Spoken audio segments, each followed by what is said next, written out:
So this week there isn't going to be a full craft episode, but don't worry, it'll be returning next week.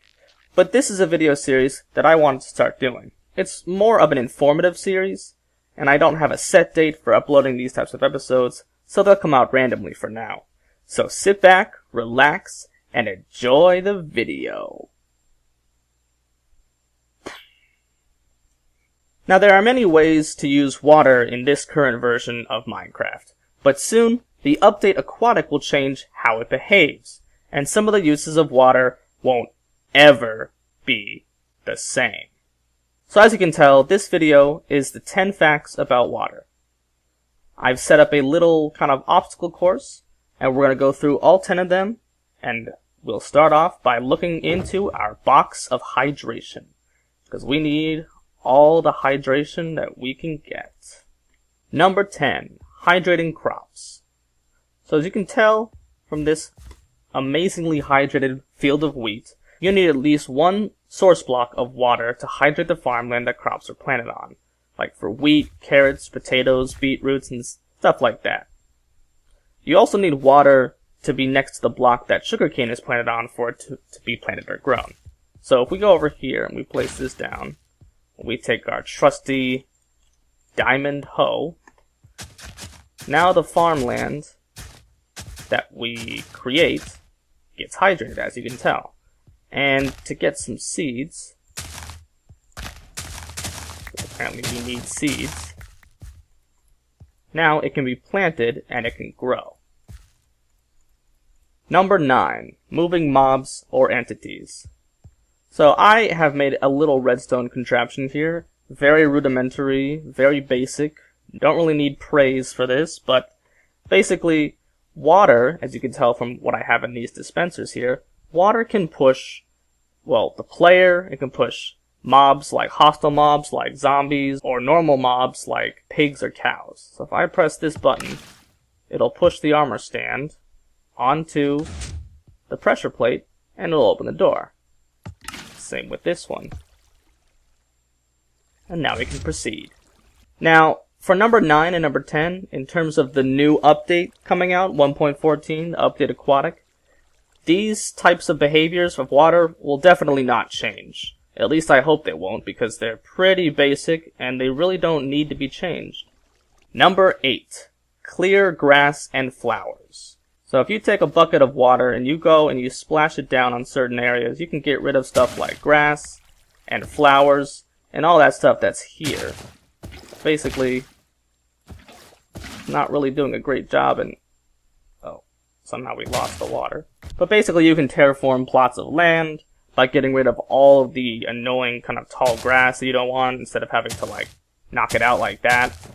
And you can get rid of things like saplings, mushrooms, ferns, grass, tall grass, and flowers. And in the trailer for the new Update Aquatic, we see that water doesn't actually destroy this stuff.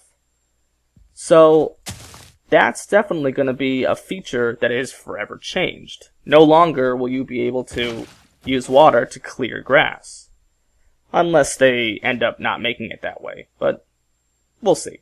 Number 7, destroying redstone circuits. Similar to the previous number, water can also destroy redstone circuits, as you can tell from that.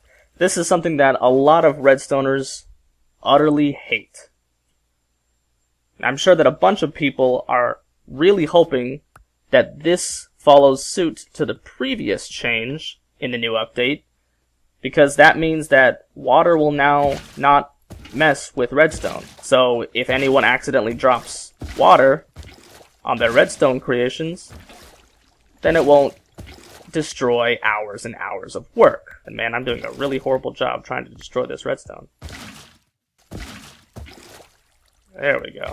Get out of here. Number 6, cushioning your fall.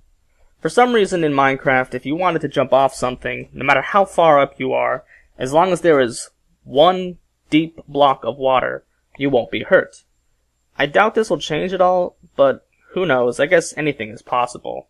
I mean, I would at least like it to be more realistic. Maybe you jump in some water and you get a little bit of damage. You know, not exactly fall to your death, but, I mean, that's not really realistic. So let's press this button.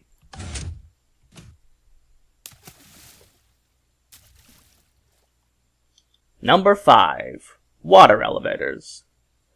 Contrary to the previous number, through the use of placing signs, one can make an elevator with water. Seeing as water will envelop air blocks in its path in the new update, signs might not stop water from flowing down. Therefore, water elevators may also be a thing of the past. Let's hope not, because these things are pretty useful. But they do kind of utilize a glitch. So maybe not. Number 4. Creating air bubbles. Similar to the previous point, placing a block or item that produces small air bubbles underwater can allow you to gain back your breath. This too might also become a feature of the past, as now water will envelop all air blocks, so you placing down a torch, like if I go through here, obviously I'm going to run out of breath at some point, but once I get to, like here, I can get all of my breath back. Now, it might just change to the point to where right as you place it down, it automatically gets broken and there is no air at the same time. So that might be a thing of the past. But I hope not, because this is really useful. Especially when doing underwater projects. Number 3. Sponges getting rid of water. Something I haven't heard many people talk about is how the new update might affect how sponges behave. Seeing as previously every time you used a sponge, it would sort of mess up sometimes. It would create an air pocket and then the water would just flow right back in. Maybe this will make water behave better when using sponges. As in, like, if I put a sponge down here, see how the water kind of still, basically comes back? Although if I were to put a sponge up here, that can get rid of water really easily. There we go. And now it's all gone. Number 2. Infinite water sources. In Minecraft, for some reason, there is some sort of physics that allows you to, after you've placed one water source in a 2x2 block radius, if you place a second one, that will create still water. And you can continuously pull from this water and basically have infinite water source. And you can go and fill up other stuff. And now I have 2 infinite water sources, which you really only need 1. But this is a feature I don't really know if I could live without. Maybe on account of them fixing this one issue with water, they end up fixing this as well. It doesn't make sense that you put 2 buckets of water into a pool and then pull out infinite buckets. Either way, I hope the developers keep this in. It has been extremely helpful to every Minecraft player out there at some point. And last, but certainly not least, number 1, AFK fish farms.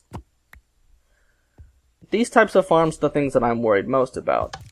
These types of farms help get us loads of enchanted books and fish and other resources. But seeing as these farms require redstone and water, my fear is the water will overflow and ruin these farms.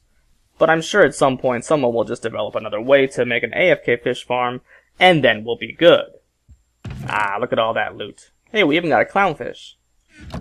Heh, that's so cool. Well, the list is finally complete, and I'm super excited for this new update. I can't wait for shipwrecks, dolphins, kelp and coral, the trident, catching live fish, and turtles. I also can't wait to make new underwater bases that incorporate all those elements. Because, I'm a fish. I get homesick sometimes. So with all that being said, this is the end of this episode. If you like what you watch, click that like button. And if you want to see more, definitely subscribe. See you later.